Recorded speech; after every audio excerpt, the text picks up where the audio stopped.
अथ त्रयोविंशोऽध्यायः। मैत्रेय उवाच दृष्ट्वात्मानं प्रवयसमेकदा वैन्य आत्मवान् आत्मनावर्धिताशेषस्वानुसर्गः प्रजापतिः जगतस्तस्थुषश्चापि वृत्तिदो धर्मभृत्सतां निष्पादितेश्वरादेशो यदर्थमिह जग्निवान् आत्मजेष्वात्मजाम्न्यस्य विरहाद्रुदतीमिव प्रजासु विमनस्वेकः सदा रोगात्तपोवनं तत्राप्यदाभ्यनियमो वैखानससु सम्मते आरब्ध उग्रतपसि यथा स्वविजये पुरा कन्दमूलफलाहारः शुष्कपर्णाशनः क्वचित् अभक्षः कतिचित् पक्षान् वायुभक्षस्ततः परं ग्रीष्मे पञ्चतपावीरो वर्षाश्वासारषाण्मुनिः आकण्ठमग्नः शिशिरे उदके स्थण्डिलेशयः तितिक्षुर्यत वाग्दान्त ऊर्ध्वरेता जितानिलः आरिराधयिषुः कृष्णमचरत्तप उत्तमं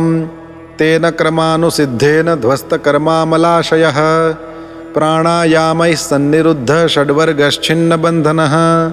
सनत्कुमारो भगवान् यदाहाध्यात्मिकं परं योगं तेनैव पुरुषमभजत्पुरुषर्षभः भगवद्धर्मिणः साधोः श्रद्धया यततः सदा भक्तिर्भगवती ब्रह्मण्यनन्यविषयाभवत् तस्यानया भगवतः परिकर्मशुद्धः सत्त्वात्मनस्तदनुसंस्मरणानुपूर्त्या ज्ञानं विरक्तिमदभुन्निशितेन येन चिच्छेदसंशयपदं निजजीवकोशं छिन्नान्यधीरधिगतात्मगतिर्निरीहस्तत्त्यजेच्छिनदिदं वयुनेन येन तावन्न योगगतिभिर्यतिरप्रमत्तो यावद्गदाग्रजकथासुरतिं न कुर्यात् एवं सवीरप्रवरः संयोज्यात्मानमात्मनि ब्रह्मभूतो दृढं काले तत्याज स्वं कलेवरं सम्पीड्य पायुं पार्ष्णिभ्यां वायुमुत्सारयञ्छनैः नाभ्यां कोष्ठेष्वस्थाप्य हृदुरः कण्ठशीर्षणी उत्सर्पयंस्तु तं मूर्ध्नि क्रमेणावेश्य निःस्पृहः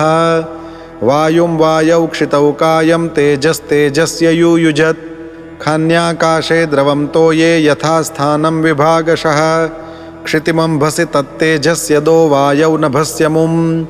इन्द्रियेषु मनस्तानि तन्मात्रेषु यथोद्भवं भूतादीनामुन्युत्कृष्य महत्यात्मनि सन्दधे तं सर्वगुणविन्यासं जीवे मायामये न्यधात् तं चानुशयमात्मस्थमसावनुशयी पुमान् ज्ञानवैराग्यवीर्येण स्वरूपस्थो जहात् प्रभुः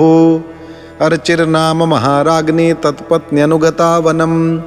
सुकुमार्य तदर्हा च यत्पद्भ्यां स्पर्शनं भुवः अतीव भर्तुर्व्रतधर्मनिष्ठया शुश्रूषयाचारशदेहयात्रया नाविन्दतार्तिं परिकर्षितापि सा प्रेयस्करस्पर्शनमाननिर्वृतिः देहं विपन्नाखिलचेतनादिकं पत्युः पृथिव्यादयितस्य चात्मनः आलक्ष्य किञ्चिच्च विलप्य सा सती चितामथारोपयदद्रिसानुनी विधाय कृत्यं हृदिनी जलाप्लुता दत्वोदकं भर्तुरुदारकर्मणः नत्वादिविस्थांस्त्रिदशांस्त्रिः परीत्य विवेशवह्निं ध्यायति भर्तृपादौ विलोक्यानुगतां साध्वीं पृथुं वीरवरं पतिं तुष्टुवुर्वरदा देवैर्देवपत्न्यः सहस्रशः कुर्वत्यः कुसुमासारं तस्मिन् मन्दरसानुनि नदत्स्वमरतूर्येषु गृह्णन्ति स्म परस्परं देव्य ऊचुः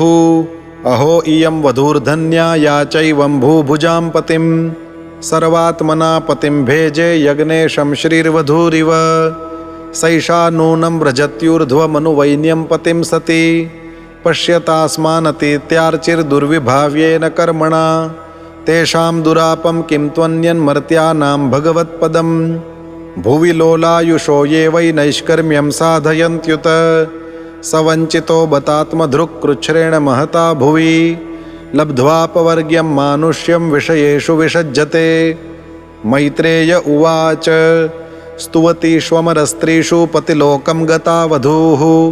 यं वा आत्मविदां धुर्यो वैन्यः प्रापाच्युताशयः इत्थं भूतानुभावोऽसौ पृथुः स भगवत्तमः कीर्तितं तस्य चरितम् उद्दामचरितस्य ते य इदं सुमहत्पुण्यं श्रद्धया वहितः पठेत् श्रावयेच्छृणुयाद्वापि सपृथुः पदवीं यात्